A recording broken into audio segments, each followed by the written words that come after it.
ಬದುಕಲು ಬಿಡು. ಇದು ಪ್ರಕೃತಿಯ ಧರ್ಮ. ಪರೋಪಕಾರ, ಸಹಕಾರ, ಪ್ರೀತಿ, ಕರುಣೆ, ಮಾನವೀಯತೆಯೊಂದಿಗೆ ಮಾನವ ಬದುಕಿದರೆ ಬದುಕು ಅರ್ಥಪೂರ್ಣವಾಗುತ್ತದೆ. ತಾಳ್ಮೆ ಸಹನೆಗಳನ್ನು ಬದುಕಲ್ಲಿ ಸ್ವೀಕರಿಸಬೇಕು. ಒಳಿತೆಂಬುದು ದೊರೆಯಬೇಕಾದರೆ ಅದಕ್ಕೆ ಕಾಯಬೇಕು. ಒಳಿತೆಂಬುದು ದೊರೆಯಬೇಕಾದರೆ ಅದಕ್ಕೆ ಕಾಯಬೇಕು. ನಿಸ್ವಾರ್ಥತೆಯಿಂದ ಬದುಕಿದರೆ ನಮ್ಮ ಬದುಕು ಹಸನಾಗುತ್ತದೆ. ನಮ್ಮ ಒಳ್ಳೆತನ ನಮ್ಮನ್ನು ಕಾಪಾಡುತ್ತದೆ. ಇಂತಹ ತತ್ವಗಳನ್ನು ಬಿಂಬಿಸುವ ಧನ್ಯವಾದ ಹೇಳಿದ ಕೊಕ್ಕರೆ ಎಂಬ ರಂಜನೆಯ ಕಥೆಯನ್ನು ನಾಟಕ ರೂಪದಲ್ಲಿ ಪ್ರದರ್ಶಿಸಲು ಬರುತ್ತಿದ್ದಾರೆ 6ನೇ ತರಗತಿಯ ವಿದ್ಯಾರ್ಥಿಗಳು.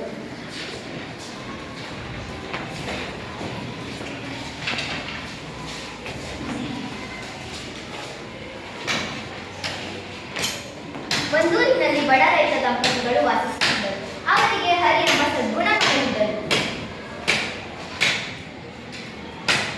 ಹರಿ, ನೀನು ಎಲ್ಲಿಗೆ ಹೋಗುತ್ತಿದ್ದೀಯಾ? ಅಪ್ಪ, ನಾನು ಕೊಳದ ಬಳಿ ಹೋಗುತ್ತಿದ್ದೆ. ಹೋಗಿ ಬಾ. ಹರಿ ಹೊರಟು ಹೋಗುತ್ತಾನೆ. ಈಗ ಹರಿ ಕೊಳದ ಬಳಿ ಬರುತ್ತಾನೆ. ಅಲ್ಲಿ ಹುಲ್ಲಿನ ಮೇಲೆ ಬಿದ್ದಿ ನರಳಾಗ್ತಿರುವ ಕೊಕ್ಕರೆಯನ್ನು ನೋಡುತ್ತಾನೆ. ಏಕೆ ಈ ಕೊಕ್ಕರೆ ಹೀಗೆ ಒದ್ದಾಡುತ್ತಿದೆ? ಓ, ಇದಕ್ಕೆ ಬಾಣ ಚುಚ್ಚಿದೆ. ಮೆಲ್ಲನೆ ಬಾಣವನ್ನು ತೆಗೆದು ಔಷಧಿ ಹಾಕುತ್ತಾನೆ.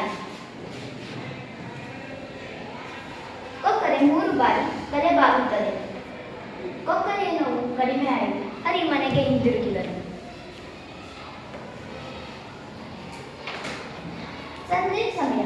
ಸುಂದರ ಹುಡುಗಿಯ ಪ್ರವೇಶ. ನನಗೆ ತಂದೆ ತಾಯಿ ಇಲ್ಲ. ಮುಂದಿನ ಊರಿನಲ್ಲಿ ನನ್ನ ಚಿಕ್ಕಪ್ಪನಿದ್ದಾನಂತೆ. ಇವತ್ತು ರಾತ್ರಿ ಇಲ್ಲೇ ಇರಲು ಜಾಗ ಕೊಡ್ತೀರಾ? ಬಾ ಮಗಳೇ, ನಮ್ಮ ಮನೆಯೇ ನಿನ್ನದು. ಈಗ ಹುಡುಗಿ ಅಡುಗೆ ಮನೆಯಲ್ಲಿ ಕೆಲಸ ಮಾಡುತ್ತಾಳೆ. ಹರಿಯ ತಾಯಿಯ ಪ್ರವೇಶ. ಎಷ್ಟು ಚೊಕ್ಕಟವಾಗಿ ಕೆಲಸ ಮಾಡ್ತೀಯ ಮಗಳೇ? ಹುಡುಗಿಯ ಗುಣದಿಂದ ರೈತ ದಂಪತಿಗಳು ಸಂತೋಷಪಟ್ಟರು. ಹರಿಗೆ ಅವರ ಮೇಲೆ ಪ್ರೀತಿ ಹುಟ್ಟಿತು.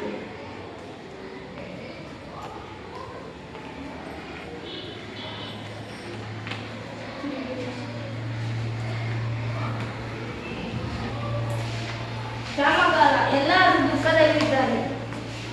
ಮನೆಯಲ್ಲಿ ಅಕ್ಕಿ ಬೇಳೆ ಏನೂ ಇಲ್ಲ. ಎಲ್ಲ ಖಾಲಿ ಹೋಗಿವೆ. ತಿನ್ನಲು ಏನು ಮಾಡಲಿ? ಈಗ ಬರಗಾಲ. ನನಗೆ ಸಂಪಾದನೆ ಇಲ್ಲ. ನಾನೇನು ಮಾಡಲಿ? ಹೌದು ಅಪ್ಪ, ನೀವು ಹೇಳಿದ್ದು ನಿಜ. ಈಗ ಬರಗಾಲ. ನೀವೆಲ್ಲ ಏಕೆ ದುಃಖದಲ್ಲಿದ್ದೀರಿ? ತಿನ್ನಲು ಊಟ ಇಲ್ಲ. ಅಕ್ಕಿ ಬೇಳೆ ಮನೆಯಲ್ಲಿ ಏನೂ ಇಲ್ಲ. ದುಃಖಿಸಬೇಡಿ. ನಾನು ಪೀತಾಂಬರವನ್ನು ನೇಯ್ದು ಕೊಡ್ತೀನಿ. ಅದನ್ನು ಮಾಡಿದರೆ ನಿಮಗೆ ಹಣ ಸಿಗುತ್ತದೆ. ಆದರೆ ನನ್ನದೊಂದು ನಿಬಂಧನೆ ಇದೆ. ನನ್ನನ್ನು 3 ದಿನ ಕೊಠಡಿಯಲ್ಲಿ ಬಿಡಿ. ನೀವು ಯಾರು ಒಳಗೆ ಬರಬಾರದು. ನಾನು ಪೀತಾಂಬರಿಯನ್ನು ನೇಯ್ದು ಕೊಡ್ತೀನಿ. ನಾವು ನಿನ್ನ ಮಾತನ್ನು ಕೇಳುತ್ತೇವೆ. 3 ದಿನಗಳ ನಂತರ ಹುಡುಗಿ ಹೊರಬರುತ್ತಾಳೆ. ಇದನ್ನು ಮಾಡಿ ಬಂದಿಸಿ. ಹರಿ ವ್ಯಾಪಾರಿಯಿಂದ ಹಣ ಪಡೆದು ಬರುತ್ತಾನೆ. ಅಪ್ಪ, ಅಮ್ಮ, ಬನ್ನಿ ಬನ್ನಿ, ನೋಡಿ, ಪೀತಾಂಬರವನ್ನು ಮಾರಿದರಿಂದ 100 ವರಗಳು ಸಿಕ್ಕಿವೆ. ಅವರು 1 ವರ್ಷ ಸುಖವಾಗಿ ಬದುಕುತ್ತಾರೆ. ಮತ್ತೊಂದು ಕ್ಷಮಕಾಲ. ಹುಡುಗಿ ಮತ್ತೆ ಕೊಠಡಿಯೊಳಗೆ ಹೋಗುತ್ತಾಳೆ. ಈ ಬಾರಿ ನೀವು ಯಾರು ಒಳಗೆ ಬರಬಾರದು. ಏಕೆ ಈ ಹುಡುಗಿ ಹೊರಬಾರದೆಂದು ಹೇಳಿದಳು? ಏಕೆ ಈ ಹುಡುಗಿ ಹೊರಬಾರದೆಂದು ಹೇಳಿದಳು? ನಾನು ಇನ್ನು ಕಾಯಲಾರೆ. ಬಾಗಿಲನ್ನು ತೆರೆದು ಪರೀಕ್ಷಿಸುತ್ತೇನೆ. ನೀನು ಕೊಕ್ಕರೆಯ? ಹೌದು ಹರಿ, ನೀನು ಕಾಪಾಡಿದ ಕೊಕ್ಕರೆಯೇ ನಾನು. ಹಾಗಾದ್ರೆ ಹುಡುಗಿ ಯಾರು? ನಾನೇ ಹುಡುಗಿಯಾಗಿದ್ದೆ. ನಿನ್ನ ಉಪಕಾರಕ್ಕೆ ಪ್ರತಿಫಲ ನೀಡಲು ಬಂದೆ. ಈಗ ನೀನು ನನ್ನ ಮಾತನ್ನು ತಪ್ಪಿದ್ದೀಯ. ಹಾಗಾಗಿ ನಾನು ಇನ್ನು ಮುಂದೆ ಹುಡುಗಿಯಾಗಲು ಸಾಧ್ಯವಿಲ್ಲ. ತಗೋ, ಈ ಪೀತಾಂಬರವನ್ನು ಮಾರಿ ನಿನ್ನ ಜೀವನ ಪೂರ್ತಿ ಸಾಕಾಗುವಷ್ಟು ಹಣ ಸಿಗುತ್ತದೆ. ಅಯ್ಯೋ, ನನ್ನ ಆತುರವೇ ಎಲ್ಲವನ್ನು ಹಾಳು ಮಾಡಿತು. ಚಿನ್ನದ ಪೀತಾಂಬರವನ್ನು ನೇಯ್ದು ಕೊಡುತ್ತಿದ್ದ ಕೊಕ್ಕರೆಯ ವಿಶ್ವಾಸವನ್ನು ಕಳೆದುಕೊಂಡೆನು. ನೋಡಿದ್ದರೆಲ್ಲ ನಾಟಕವನ್ನು. ಉಪಕಾರಕ್ಕೆ ಪ್ರತಿಫಲ ಸಿಗುತ್ತದೆ, ಆದರೆ ಸಹನಶೀಲತೆ ಮತ್ತು ಮಾತಿನ ಪಾಲನೆ ಜೀವನದಲ್ಲಿ ಅತ್ಯಂತ ಮುಖ್ಯ. ಕರುಣೆ ಸಹನೆ ಮಾನವನನ್ನು ಮಹಾನ್ ವ್ಯಕ್ತಿಯಾಗಿ ಮಾಡುತ್ತದೆ. ಧನ್ಯವಾದ.